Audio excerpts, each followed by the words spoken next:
We're going to give you a few minutes to join us.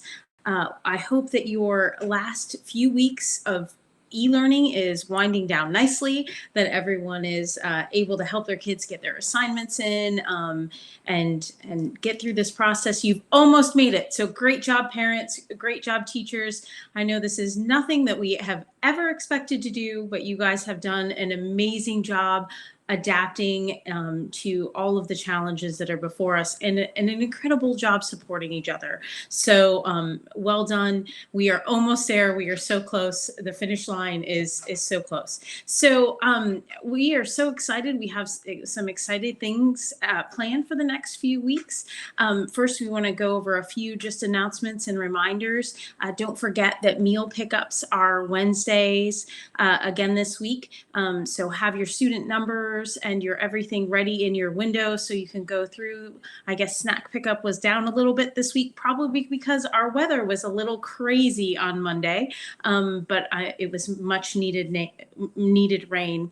Also, I wanted to remind you to go ahead and fill out your willingness to serve form. If you are interested in getting involved in Hillsborough County PTA, this is a wonderful way to see the opportunities that are out there. There's great ways you can be involved as a committee member or a committee chair, and there is something for everyone. If you are passionate about legislation, if you're passionate about the arts, if you are interested in programs and support, it's just a great way to get involved, to get to know other people, to get to know the schools, and to really serve everyone in Hillsborough County. We have an incredibly diverse county with lots of different needs, and we need your talents and skills to help support local units. So I really encourage you to get involved. It's incredibly rewarding. You meet some incredible people, and you will never be the same afterwards. And you will find that the more you get involved, probably the more you will want to be involved. So please fill out the willingness to serve form. We would love to have you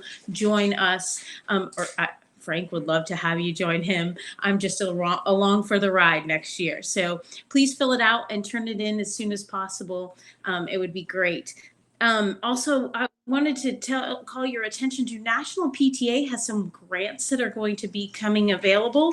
The application is going to open up on June 1st, and they are designed to help support any issues that have come up with COVID-19. So they're offering up to $5,000 for local units to support things like mental health, distance learning, food insecurity, and things like that. So I encourage you to check that out. Amy Marie will be posting that information on our Facebook page. So make sure you're following us on Facebook and that you're checking our website and checking your emails. They're great resources to you to be available. So please check that out. Also, I wanted to let you know that next week we will be talking about challenges that our LGBTQ students are facing or may be facing during this time, if they are in affirming homes. And so we're going to bring in some people to talk to us about that and how we can support our students that may be having a hard time while we are semi-isolated in our homes right now. And we also are going to be announcing our Hillsborough County Council scholarship winners. So please tune in next week. It will be my last week to host, and then we'll be handing it off to Frank, and he's going to be amazing and do wonderful things, and we're so excited. So thank you for joining us today. Without any further ado, I want to talk about what's coming up. So we are very pleased that the NOPE of Hillsborough team has agreed to spend some time with us today and will help us fight the epidemic of youth substance abuse and accidental overdoses. The NOPE team typically shares student presentations during the school year with middle and high school students. Having reached more than 120,000 students in Hillsborough County with their messages, they have helped to educate and empower our children with ways to break the cycle of selling, buying, and using drugs. Today, they will share with you good information surrounding vaping, trending drugs, the 911 Good Samaritan law, and how to have that conversation with your child about substance abuse and use. I will now turn the presentation over to our NOPE Hillsborough friends. Thank you so much. Well, hi, and good afternoon. Thank you for being here and attending this parent presentation on behalf of that special young child in your life. My name is Beth Butler, and I am a member of the Narcotics Overdose Prevention Education Task Force, better known here in Hillsborough County as NOPE. Joining me this afternoon is one of our family speakers for NOPE, Juan Carrion, and also career educator and a former Hillsborough County Public Schools Deputy Superintendent, Kathy Valdez. NOPE is a nonprofit that was started back in 2004 in Palm Beach County when a husband and wife lost their son to an accidental overdose death when he went up to college. We deliver high-impact presentations to middle and high school students here in Hillsborough County, and we talk to them about the life-altering consequences of vaping, smoking weed, and experimenting with substances in general. These presentations are done in an assembly format during the school year, and they include the student's school resource deputy, a moderator such as myself today, and then also a family speaker.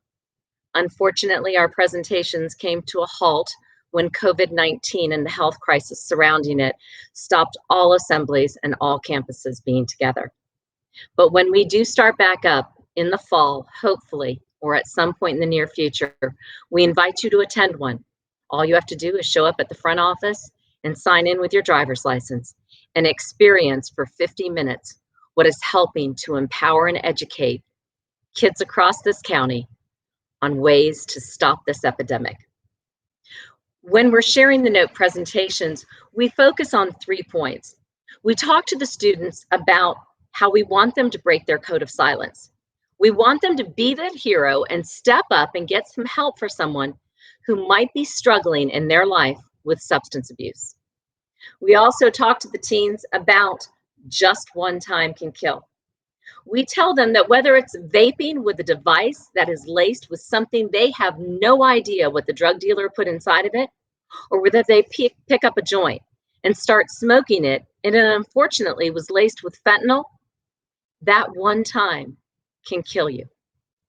And then we also share with the students the fact that they need to make that call to 911. The importance of knowing that there is a law called the 911 Good Samaritan Law to protect them and make sure that they never leave a friend behind thinking he'll just sleep it off.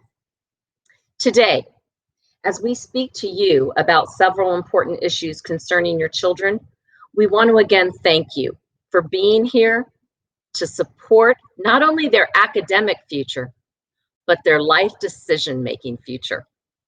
We will have time for questions at the end of the presentation. So please, if you would, watch this short video that was created by the Blake High School TV, film, and production team that is shared during every middle school presentation by NOPE.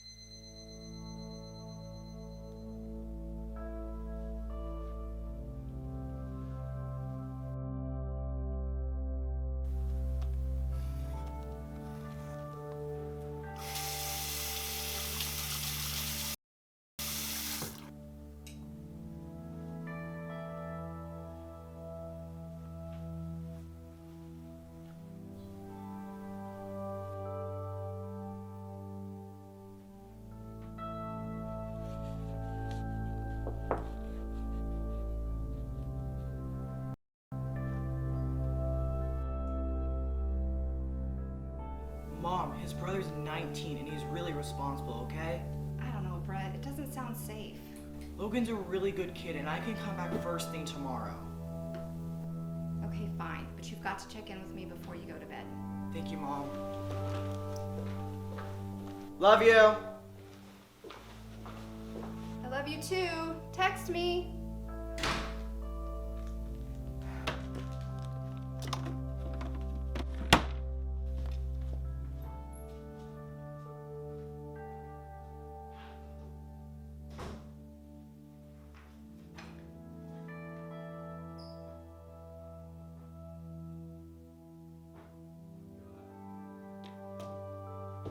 out of my room.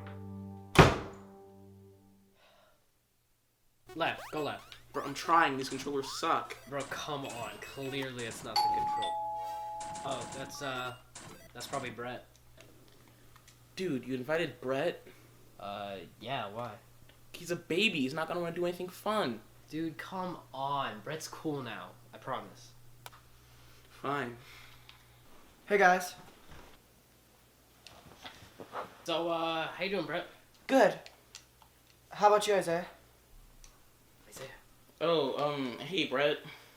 So, did you bring it? Oh, yeah, it's right here. Oh, that's awesome! Yo, dude, you have Halo 5? That's crazy. Yeah, I just got it the other day. You have to play it. Yeah, come on. Let's go! What is he doing? Okay, I got it, so, like, just stay over there. Hey, Logan. Heading out. Pause it. Talk to my brother. Alright.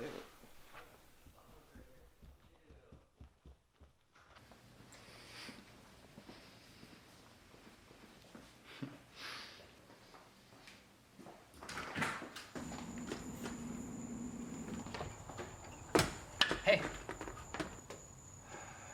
Hey, Where are you going? the party. Oh, right, yeah. Can we come? There's no way I'm bringing my little brother and his friends to a party. Of course. Well, can you at least, give us some air? Okay, no. I left the card on the table. You can get yourself some pizza, play a little video games. Oh, and don't go in my room. Fine. Fine. Fine. Close the door. Fine.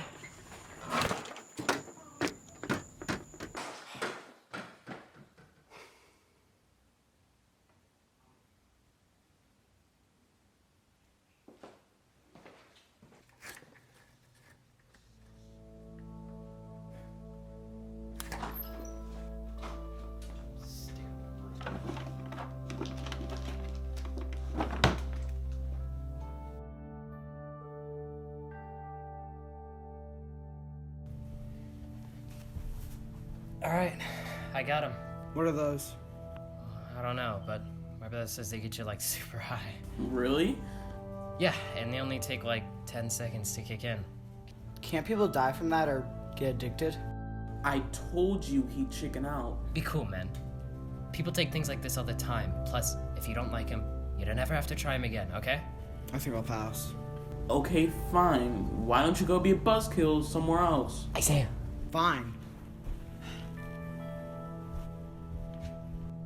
Alright, whatever. Forget it. Let's do this.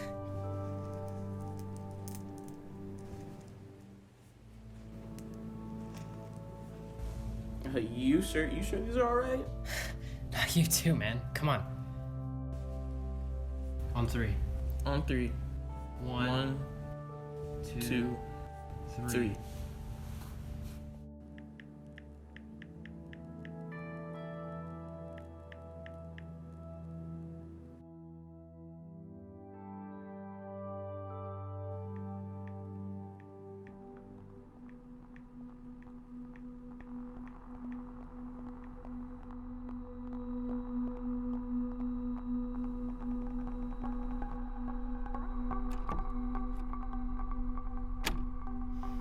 What's going on? I don't know, dude, something's wrong. I think he might have overdosed. It's bad, Brett. It's bad.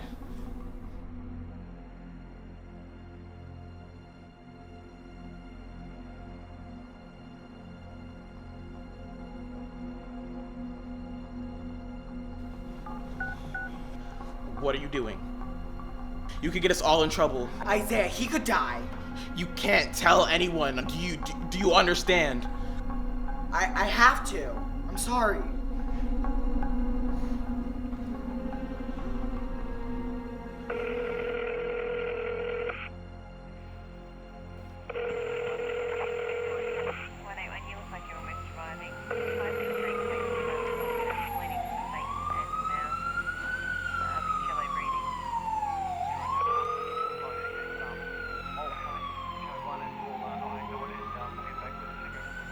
Police, how can I help you?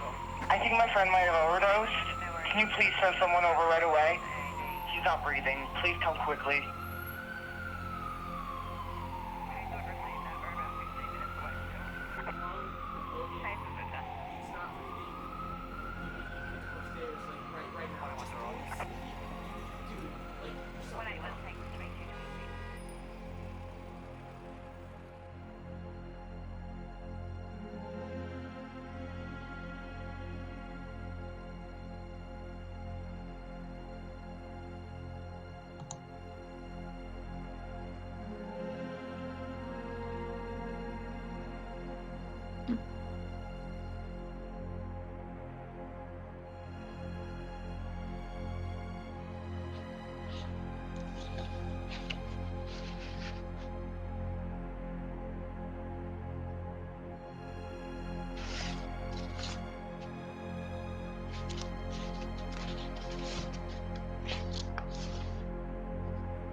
Be the hero and tell someone. That is what we say to students at the end of a video like that. We tell the students that there is a law that is called the 911 Good Samaritan Law, that many teachers, many adults, many administrators come up to us later and say to us, we never even knew about that law. This law protects the person who is making the phone call for the person that they fear is overdosing right in front of their eyes from getting into any legal trouble of any kind, even if the teenager was involved in doing the drugs along with their friend, drinking underage. So we tell them, don't use that excuse anymore. Oh, I don't want to get my friend in trouble, or I don't want to get in trouble. That 911 Good Samaritan Law protects both parties from any legal ramifications whatsoever. So please encourage your child to make that call and dial 911, as we say to them during our note presentation. Now, in order to understand some of the signs of potential overdose, we share with students during the note presentations many of the signs of overdose that are listed here on the slide. Again, we have adults come up to us afterwards and after parent presentations saying, thank you, because I didn't even know that loud, excessive snoring is a sign of potential overdose. We don't want anyone to just think that their friend is going to sleep it off. I'm going to take just a few minutes to share some of our task force member stories who unfortunately are no longer here to speak for themselves. This is Spencer Foster. He was over at Farnell Middle School as an 8th grader, and he had just graduated from 8th grade looking forward to entering Sickles High School as a freshman. But he never made it to his freshman year in high school. He was found dead in his dad's house over the summer, and the autopsy reported to his family that their young son, their brother, had died from combining prescription pills and alcohol throughout the day. When Spencer's mom, Michelle, shares his story, she talks about how she was the one to zip up the body bag around her son before he was carted off to the medical examiner's office. We make decisions based on emotions, and we pray that every time we share a story like this, many students in the audience will make better life choices based on their emotion after hearing Spencer's story. This is Brandon's son. You might have finished or heard his story. It was in the newspaper and it was on the news.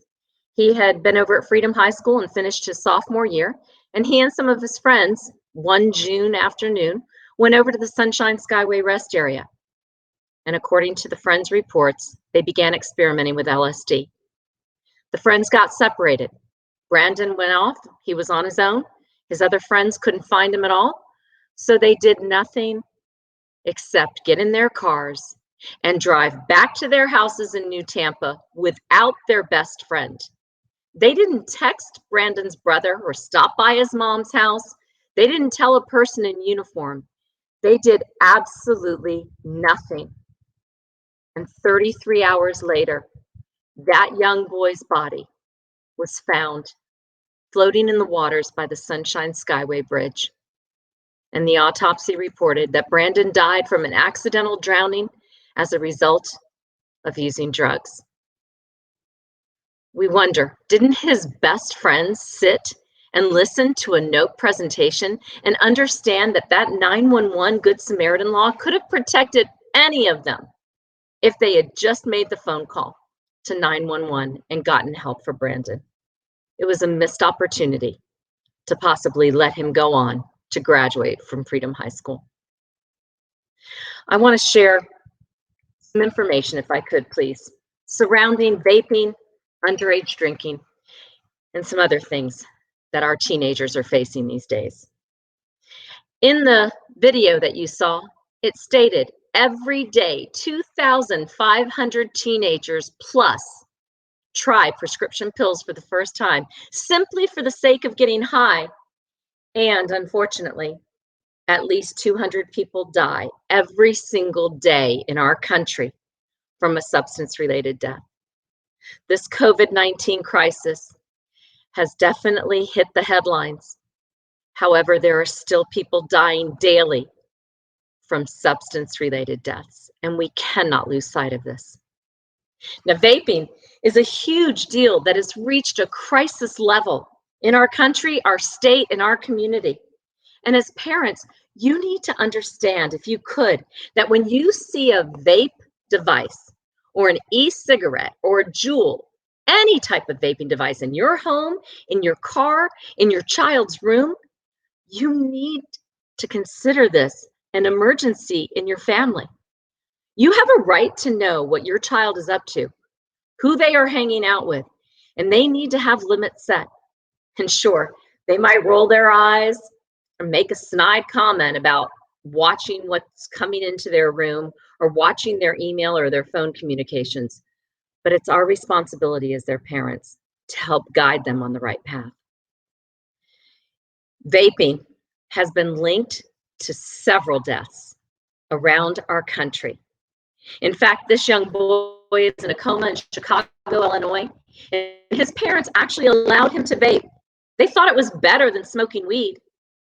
However, the doctors have informed his family that if he ever does come out of his coma, this young man will never breathe normally again.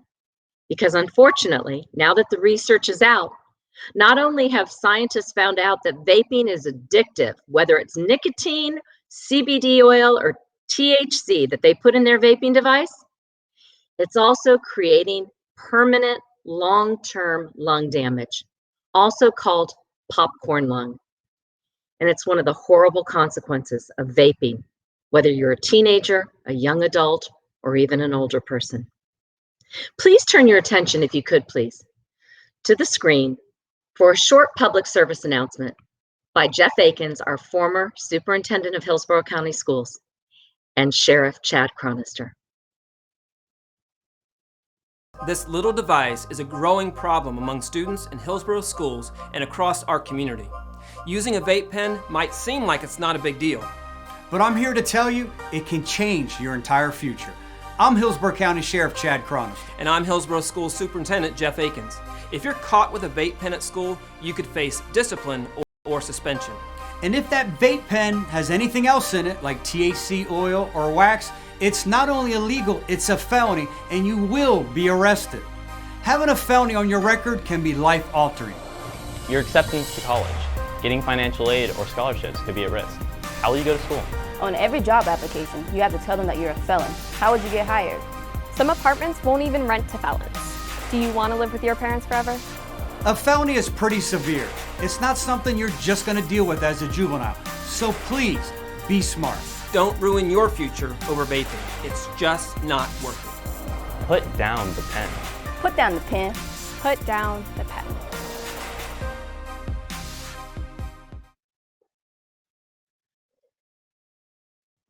In just a moment, you're going to see several vaping devices on the screen.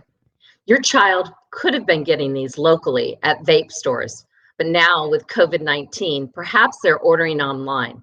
And so I encourage you to check your mailbox, check the packages that are coming into your home, and make sure that you know that this child of yours has access to this type of equipment on a daily basis.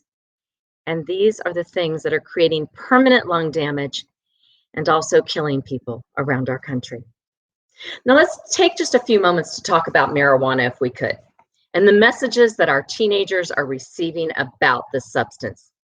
As they are watching marijuana go through legalization, either for medical purposes or recreational purposes, they are part of a generation that's exposed to a totally different take on this drug because it is not federally legal in any state at all yet. And I'm sure most of you realize that the pot of today is not the pot of the 70s. The THC level in the pot today that our teens have access to is many, many times higher.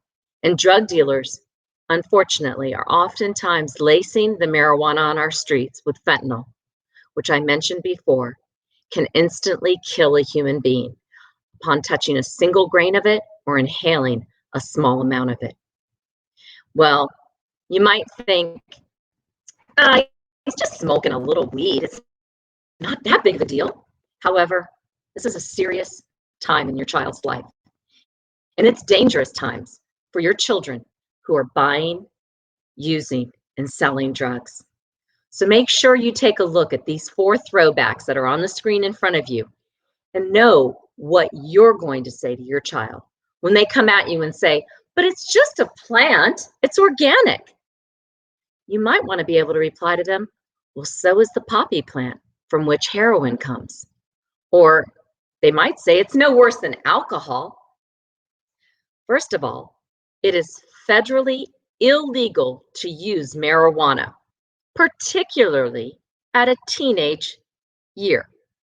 And it actually does, through recent research, bring about the onset of psychosis behaviors.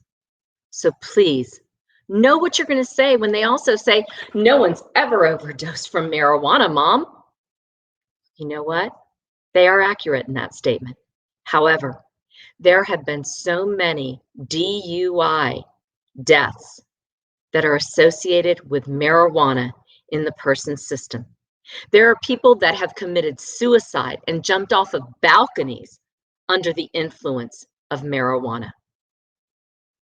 And then the last thing is, it's going to be legal everywhere, right, Dad? Actually, let's hope not, but we all have our own personal stance on it. Nope will never take a stance as an organization. But as a parent, you need to know, what do you want in your child's future? Legal marijuana on every street corner in a dispensary? Or do you want this to be something that is a serious situation, as it has been for years? Let's talk for a few minutes about edibles. You know, if we could go, the edibles, we think of pot brownies, right? But the edibles of today have taken on such a sophisticated and slick look to try and tempt your child, your teenager, your tween into buying gummies, cakes, hard candies, chocolate bars. There are so many things out on the streets and available for sale over the internet that has marijuana laced into it. It's very different, though, than smoking cannabis, because when your child is ingesting the cannabinoids through the gastrointestinal tract, the high becomes stronger and lasts longer. But here's the catch for the kids. It takes longer for it to kick in. So they start eating a couple gummies, think nothing's happening, so they start eating more. And by the time it finally hits the child, they oftentimes have to be hospitalized. This has happened in some of our local schools where someone was given an edible by a friend, and unfortunately, they didn't think anything was happening, and they ate more and had to go to the hospital. Let's take a look at this next slide that shows us some of the trending drugs that are available on the streets to your kids. A vital role that you play now is staying informed and staying involved in your teenager's life and knowing when to step in. You should look through their room. You should look through their backpack. You have every right. And yes, these days, kids are still hiding drugs in their shoes. Many teens are stealing prescription pills, unfortunately, from their own family's medicine cabinet or that of a family member or friends. Make sure you lock up your drugs Count your drugs and know what you have. And please know that you can get rid of any expired drugs or not needed drugs at your local pharmacy, such as Walgreens or CVS, or local law enforcement agency. So please don't have random drugs laying around your house. It's a temptation, unfortunately, for some teenagers. And parties, unfortunately, that your children used to go to and in the future will go to again, will oftentimes have a big glass bowl at the front door. And the kids walk in and they dump in pills that look just like what's on the screen in front of you. And then throughout the night, they take handfuls of these pills, not knowing what any of them are. And that is their idea of partying through the night. You know this as a parent, as an adult, as a caregiver. We are who we hang with. And unfortunately, last year, Hillsborough County Emergency Medical Services answered more than 4,000 overdose calls. And unfortunately, almost 186 of those people died in our county. But fortunately, some of them survived because of something called Narcan, which you'll see right here on the slide. Narcan is actually the delivery system for a drug called naloxone. And naloxone is used to reverse temporarily any type of opioid overdose. So before you even begin to administer Narcan, naloxone is the drug, you need to call 911. And what it does is it allows that person who is overdosing to begin breathing again. And yes, is it controversial? Absolutely. Because some people think that it's a safety net for someone struggling with drug addiction. But again, as this slide shows, become informed on how to administer naloxone through the Narcan delivery system. Peel, place, and press, but only do that after you have called 911 so that there is emergency medical help available, because the person will most likely wake back up and go back into an overdose state once it is worn off. Narcan is available at local drugstores without a prescription, and sometimes with insurance can cost as little as $20. If anyone in your life is struggling with substance abuse, or a neighbor has a child in their life struggling with substance abuse, please let them know about Narcan. Let's spend just a few moments, if we could, talking about underage drinking. Are you aware that half of our children have started drinking by the time they get into 8th grade? It's frightening. I know it is to hear that. But what kind of an example are you setting when it comes to alcohol? Are you setting the example of everything in moderation? 45% of the kids who start drinking by the 8th grade will start experimenting with other substances. And don't become that cool parent that has house parties just to get in with your friends and be their friend to your child. Because our Florida state has what's called a hosting law, a social host liability law. And it's going to hold you, the party host, responsible for any alcohol-related injuries that occur because you provided alcohol or any other intoxicating substance during the party to minors. You could potentially lose your home, lose all of your savings, experience jail time, and ruin your reputation just because you wanted to be that cool parent. Please, we don't always have to be our child's best friend. We need to set those parameters that they need. Let's look at the human brain for a moment. It's not even fully developed until the age of 25, as well as the human lung. So every single thing that your teenager is putting into his or her body is affecting the development of their brain and their lungs. So please have that serious conversation starting tonight with your child about the fact that this brain of theirs is precious. The one on the left is healthy. The one on the right is after 7 years of heroin and methadone use. And that's why we're here today. We want to join forces, as this slide shows us, and help our kids face the challenges of growing up in this culture. As we go to the next slide, we will see that as a community, we can help our children avoid this statistic.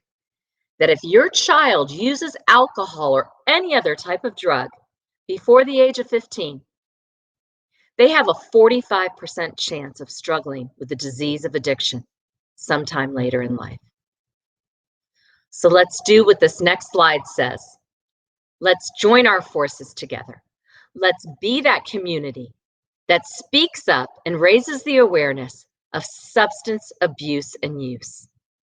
And we are so thankful that we have one of our family speakers, Juan Carrion, here to share his sister Brenda's story, to help you inform and educate your child about the dangers of substance use.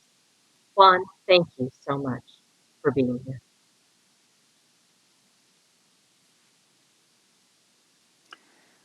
Hello, and thank you. So before I tell you the story about my sister Brenda and what led to her substance abuse, I think it's important that I share some of the factors that may lead to substance abuse, right?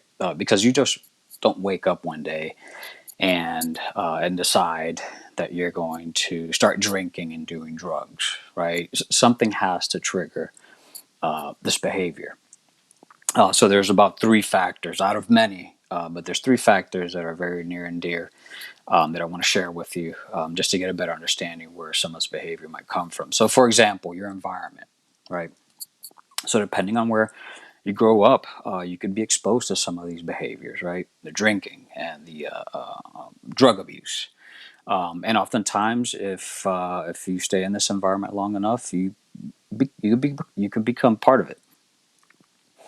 Another factor to consider, and I think most of us experience this, is peer pressure, right? So you see your friends drinking, doing drugs, smoking, and so naturally you become curious and want to try it. And just remember, all it takes is just that one try to get hooked. And finally, traumatic events, and this could include bullying, divorce, death in the family, or even child abuse. So my sister and I were exposed to all the factors that I mentioned. However, the most impactful one was dealing with a traumatic event. So both my sister and I were victims of child abuse, but we didn't know about each other's abuse until about 2011, and that's when things really went downhill. Growing up, my sister was known as a rebel. At the age, she would always get in trouble, always talking back to her parents, getting into fights. Even at the age of 13, she had swallowed an entire bottle of Tylenol and had to be flown to a Boston area hospital to get her stomach pumped. And again, we didn't know why, right? She's just a product of her environment. That was just Brenda. And you couldn't tell by some of the pictures that you're seeing there. I mean, she was always smiling. Big old smile, big laugh, loved to dance, as you can see in one of these pictures.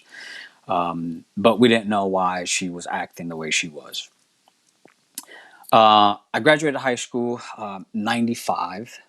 And about a year later, I had decided to move to Florida just for a better life. And Brenda, she was 15 at that time when I had moved to Florida. Naturally, I got homesick, so I would often check in with the family, talk to my siblings, my parents. But unfortunately, my conversations with my sister weren't as pleasant as you would imagine. She would always sound drunk, high, slurring her words, not making much sense. And when I would visit, that was tough. She didn't want me to leave. She would, fight with me and cry and just kind of make me feel bad. Why I was going back to Florida. And ultimately, I would hear from family members and friends that she was actually heavy into drugs and alcohol. But again, we didn't know why. Now, Brenda did start trying to live a normal life. She was in a relationship, ends up having two beautiful daughters, and I think these girls gave her the motivation to change. Now, the relationship with the girl's father they didn't last, but she ends up finding new love and got married, actually. But even that marriage came with its own challenges. There were still drugs, alcohol, and abuse involved in this marriage. And unfortunately, the years of the alcohol and drug abuse, had taken a toll on both her mind and body. So she was depressed and started seeing a therapist, who then prescribes her antidepressants.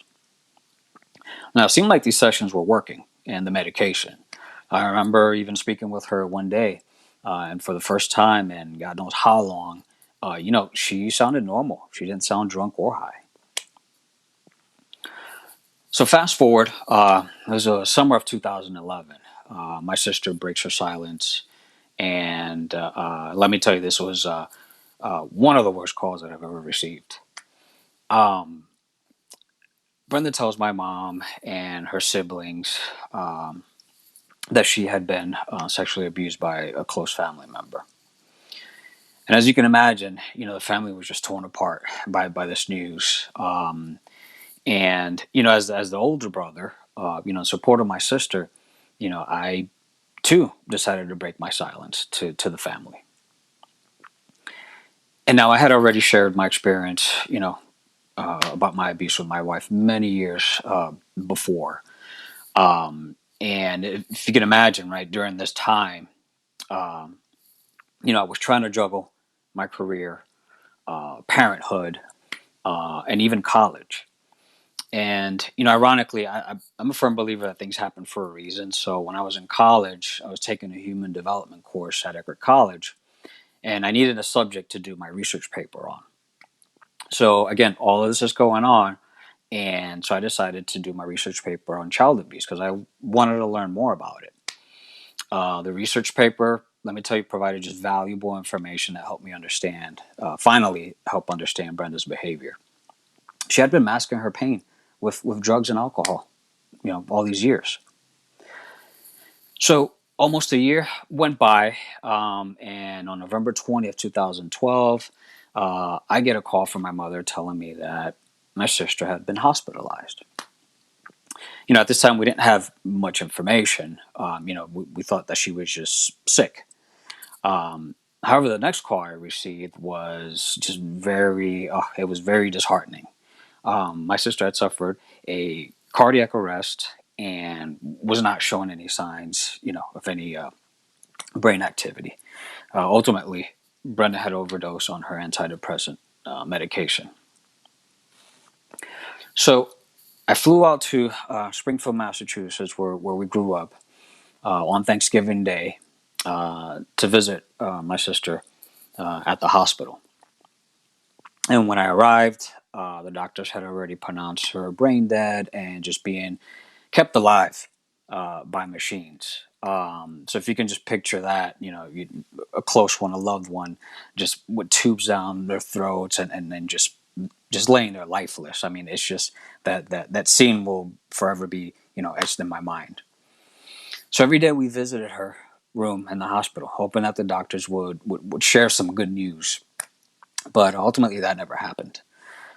Then came the toughest decision that my family and I had to make. My siblings and I were completely torn. My middle brother and I wanted this to stop the suffering. She had suffered already too much.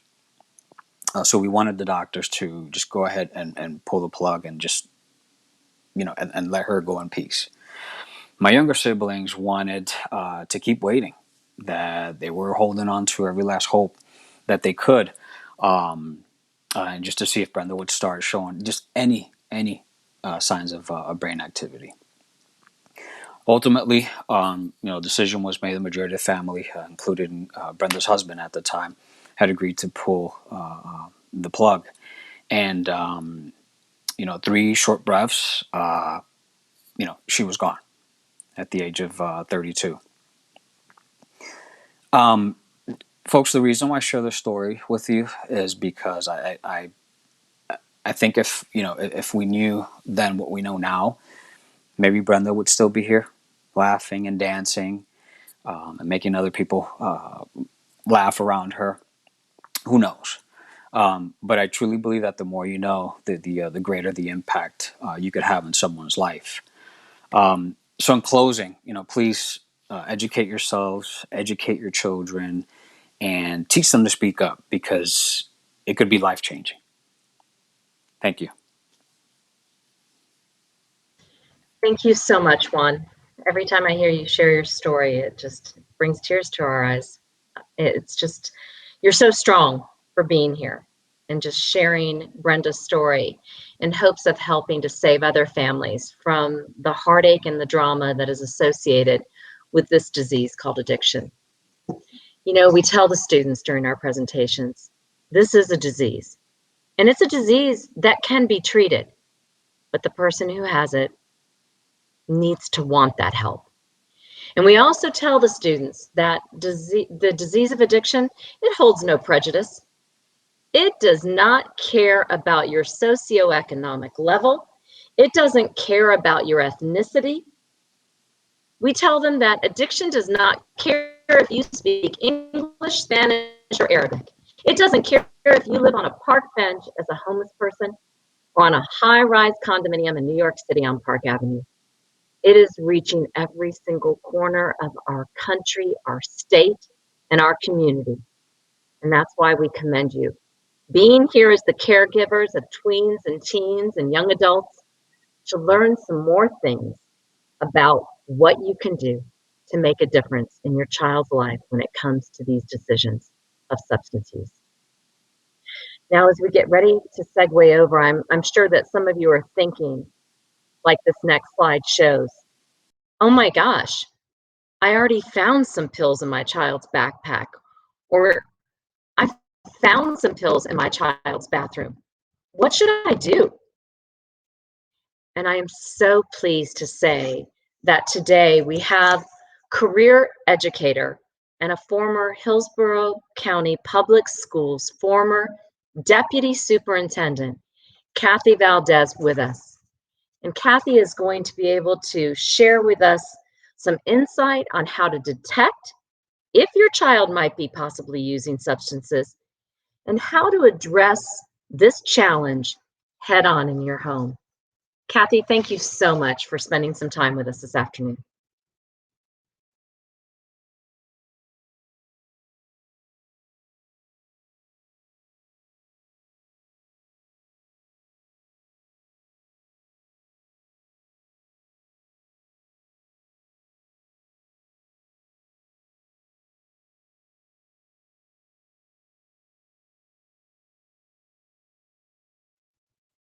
Kathy, you need to unmute your mic if you could, please. Hi, Kathy. If you could unmute your mic, please.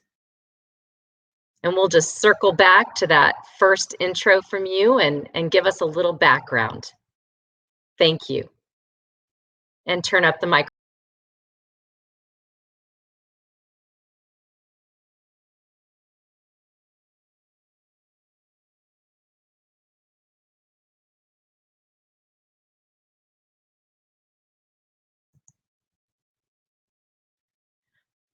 Hi, Kathy. We still are unable to hear you.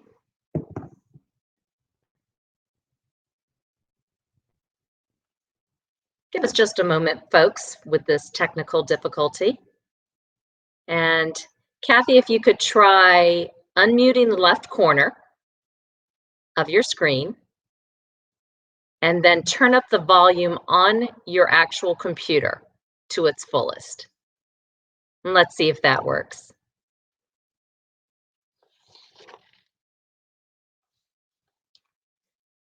Can you test it one more time?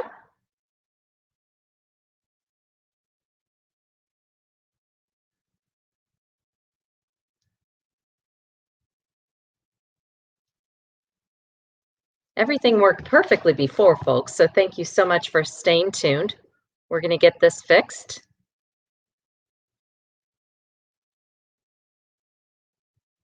Okay, so we're going to move along. And Kathy, if you could send me a text message so you could communicate with me what's going on. And I'll go ahead and if we can advance to the next slide, I'll pick up where Kathy was going to be, and we'll see if we can get this rolling again. So, most of us know someone who has struggled with or is still struggling with substance abuse. And it's unfortunate that in our country right now, this epidemic of addiction and accidental overdose has reached a crisis level. In this next slide, you're going to see some certain risk factors that you might want to look for early in life.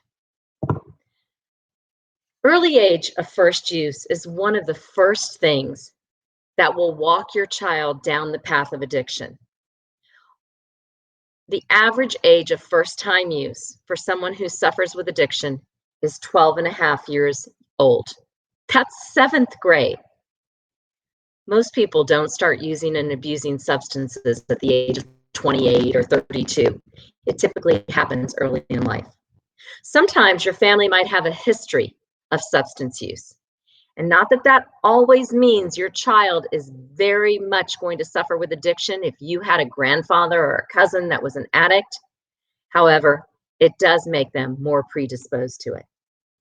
Psychological problems also can lend to it because we know mental health and substance abuse go hand in hand. If your child was ever a sensation seeker, that's one of those characteristics that oftentimes will signify that it goes along with someone suffering with addiction. And if they hang out with peers that are hanging with the wrong crowd themselves and using substances, that also can be a risk factor. So please be aware of all of these things listed. And let's go on to the next slide that talks about some of the things that you're probably already doing as a great deterrent to addiction. Those of you that are having family meals together during COVID-19 because we've been forced to be in our homes so much. What a great thing, because research has shown that if you have at least 5 family meals together a week, it does help reduce the risk of substance use in your child. Also, if you're hanging out and doing fun things together, going to events or spending game time at home right now because of COVID, or having binge watching nights together, and also having discussions about your own views. What is your take on marijuana, as we talked about earlier? What are you doing in your home drinking on a daily basis? Are you setting the example of everything in moderation? Now let's talk about some signs, if we could, for just a moment, of what could be possibly showing that your child is starting to experiment or use substances. Is some of your liquor missing? Or have they watered down your vodka? Does your child have a fake ID and you discovered it recently? Is there some money missing or some jewelry? Because oftentimes our own child pawned things off in order to support his habit years ago. Is some of your prescription medication missing? Or before COVID hit in, was your child hanging out at friend's house a lot with a lot of overnights? Some of those things could possibly be a signal that your child is starting to use or abuse substances.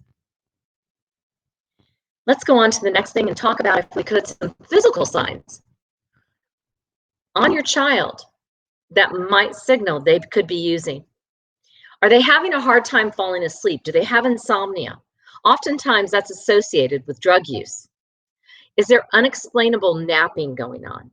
Now, don't get me wrong. I know our teens oftentimes like to nap, but is there inappropriate nodding off, it's called in the drug world? Falling asleep at very inappropriate times? Or has your child had a significant weight loss or weight gain? Those physical signs can often be times and signs of substance use. Take a really close look at your child. If you go to this next slide and we show the pupils in it, take a very close look at your child. Are they starting to not care about their cleanliness? Do they have a messy appearance all of a sudden?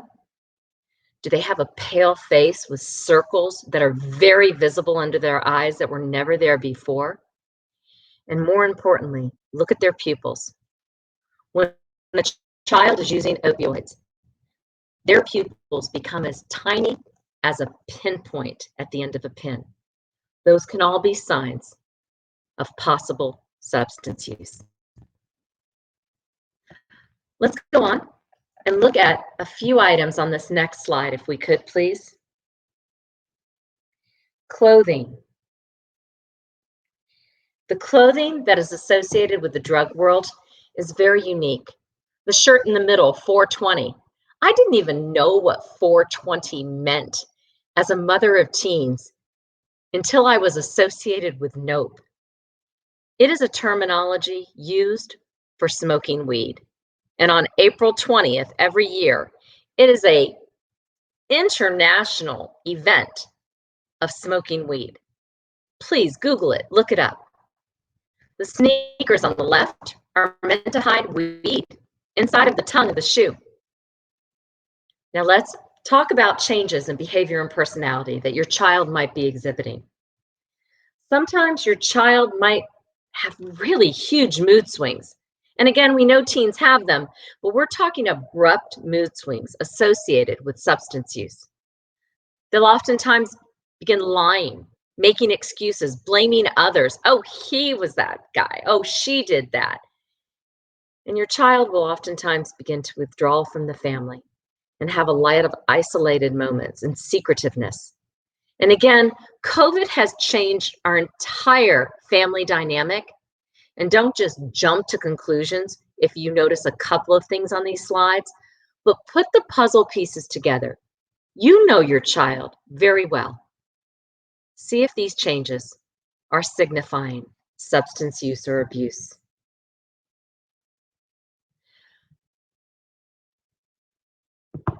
This report card is a reflection of possibly a child who used to be A's and B's, suffering with some type of substance use disorder, and they are now failing in school or doing very poorly.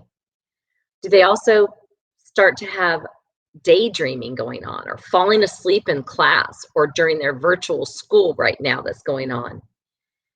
Before and in the future, when our children go back to work, do they start to have bad evaluations from work? Do they start to have some very, very erratic missing of days of school? These are all some signs that your child might be suffering from substance use. I've gotten notification that Kathy may be able to join us back in. So if Amy Marie is able to loop her back in, I know that she would love to pick up where we're talking about oftentimes your child changing their friends and their interest, which is another huge red flag. Kathy, thank you so much for joining us back in.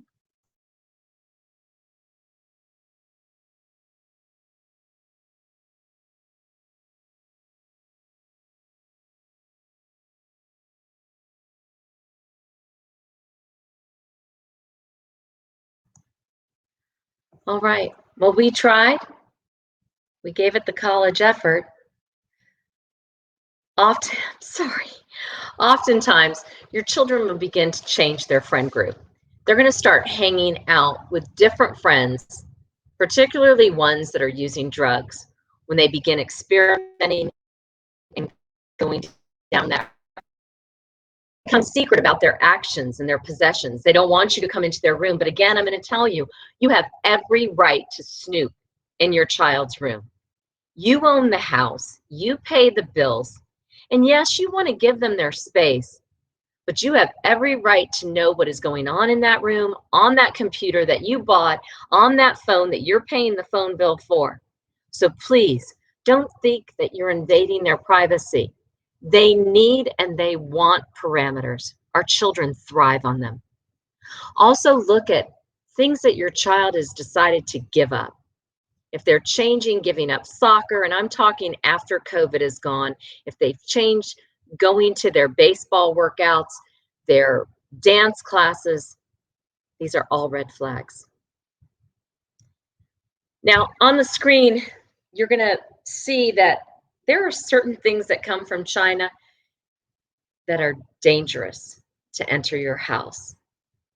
There are so many websites that your child can access and buy illicit drugs today and get them shipped to your home. So please be aware of what's coming into your home. Packages from China, other countries are red flags. And there are many communications on your child's phone, such as the screen on the right, that will reference drugs without you even knowing it. When they say, I met Molly, it might refer to ecstasy pills, or purple drank for codeine syrup. Or sometimes the words white horse or brown sugar might show up in a text message thread, and that refers to heroin. And if they talk about bars, that is a reference to Xanax, or Xanny bars as they call them.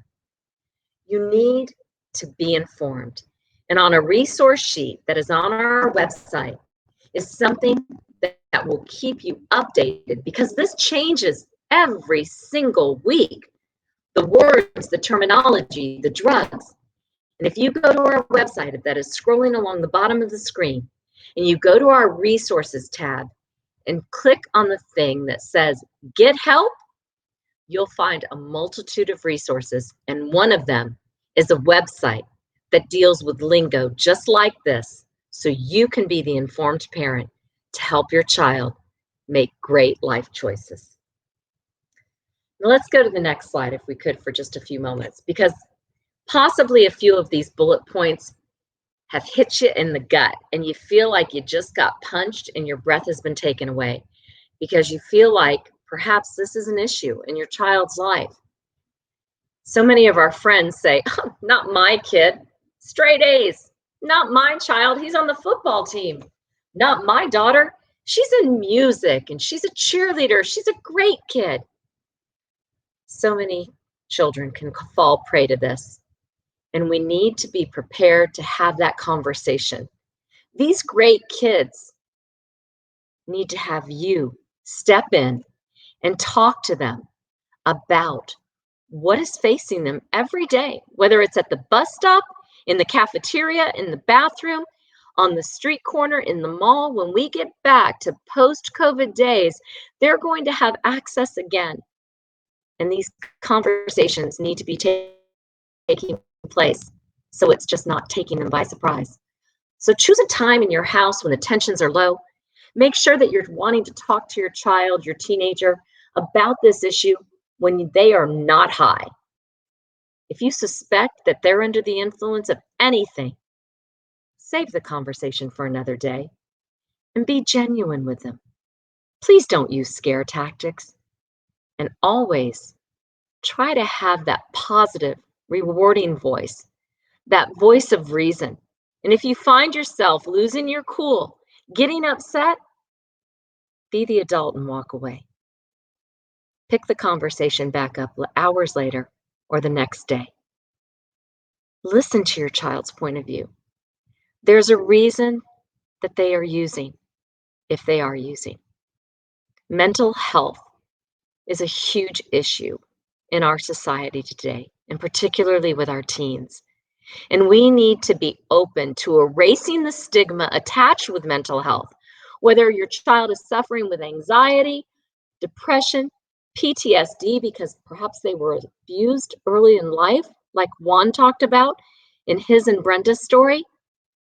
You need to be that accepting, listening, kind parent who will help guide them through. We can't tell you what to say. Every situation is different. Every child is different. But I will tell you that on our resources tab that I mentioned earlier, under Get Help, is professional resources, sometimes free of charge in our county, and sometimes offered on a sliding scale. So if the conversation doesn't go the way you had planned, if it's way beyond your scope of skills, then we encourage you to step aside and let the professionals take over, because there is help available. Whether it's dialing 211 for a mental health crisis, whether it's reaching out to a counselor, guidance counselor at school, we encourage you to get that professional help for your family so that you don't have to walk that road of addiction, as so many of us here at No Path. Our child was a junior at Alonzo High School when he walked through Citrus Park Mall one night with a so-called buddy of his that offered him a half a Xanax. And that half a Xanax led him down the road of addiction to Oxycontin and hydrocodone. And only by the grace of God is he 6 years in recovery. So there is hope. But we need to join forces as a community to raise the awareness about this disease called addiction, about the mental health that sometimes leads to using substances, and have those honest conversations. Be the wall and walk the walk. As you see on this last and final slide, we're going to wrap things up. We want you to get involved with your child. Communicate openly and honestly without a scolding tone. Yes, you want to set rules. You want to be the wall for them. Our children thrive on rules. Now, our teenagers may roll their eyes at it, as I said before, but our kids need parameters. They need curfews. They need to know it's not acceptable to smoke weed in your house if that's a rule you have. You need to walk the walk and set the example that you want them to live. So please, have those family meals. Praise and reward your child. And lastly, I will add this before we go into questions. Have a secret code or a catchphrase with your child for when they go out and about after COVID's health crisis and they're at a friend's house and they're in a situation that they don't like. They don't want to just call up and say, hey, I need a ride to come home. I'm not feeling comfortable. But they call you and say, hey, Mom, did you walk Rudy? And if you know your son is calling you asking, hey, did you walk Rudy? That's your secret code to say, I need a ride home now.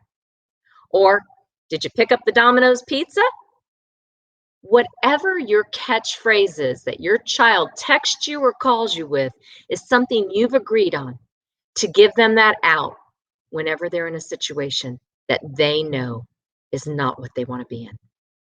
So on behalf of the NOPE Task Force, Kathy Valdez, Juan Quirion, and myself, we thank you for being here.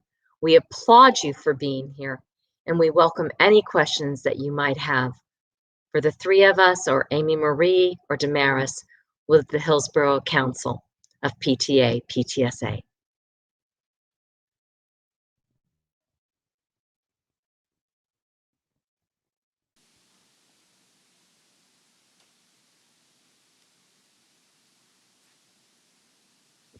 The only question I saw come in was, it's better pot?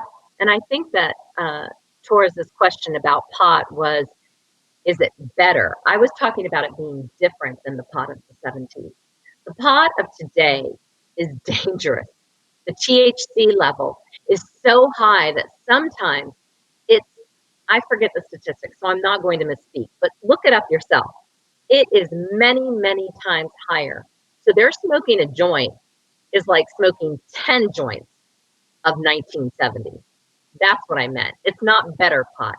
It's more dangerous pot.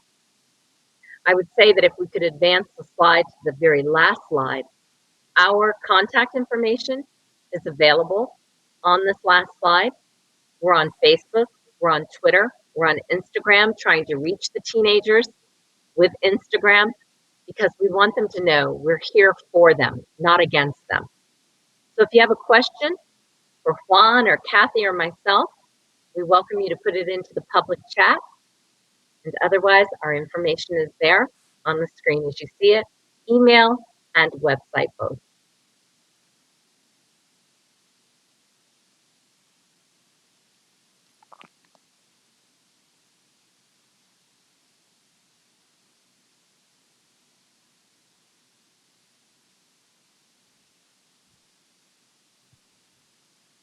So the question reads, it's my understanding that addiction is a family disease. What can we as parents do to get support if we have a child struggling with addiction? There is a group called Naranon that offers support for parents dealing with a loved one suffering with the disease of addiction.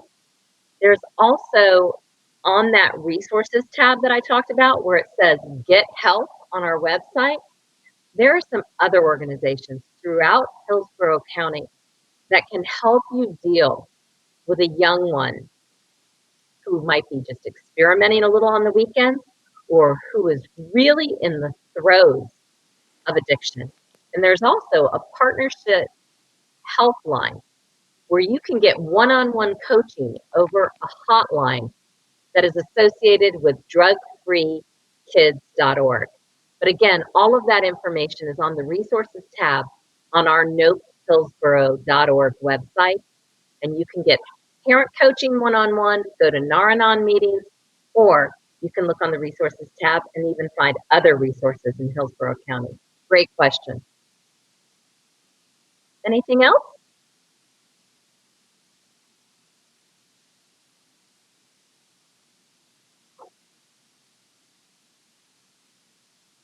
Well, I think then Damaris will not be wrapping it up, so I'll be wrapping it up today. We want to thank you all for joining us. And again, let's join forces. Let's be the voice of change so that we can reduce the number of accidental overdose deaths and let these kids know that they can be the generation to break the cycle of selling, buying, and using drugs. Have a great day. Thank you. Bye, Juan.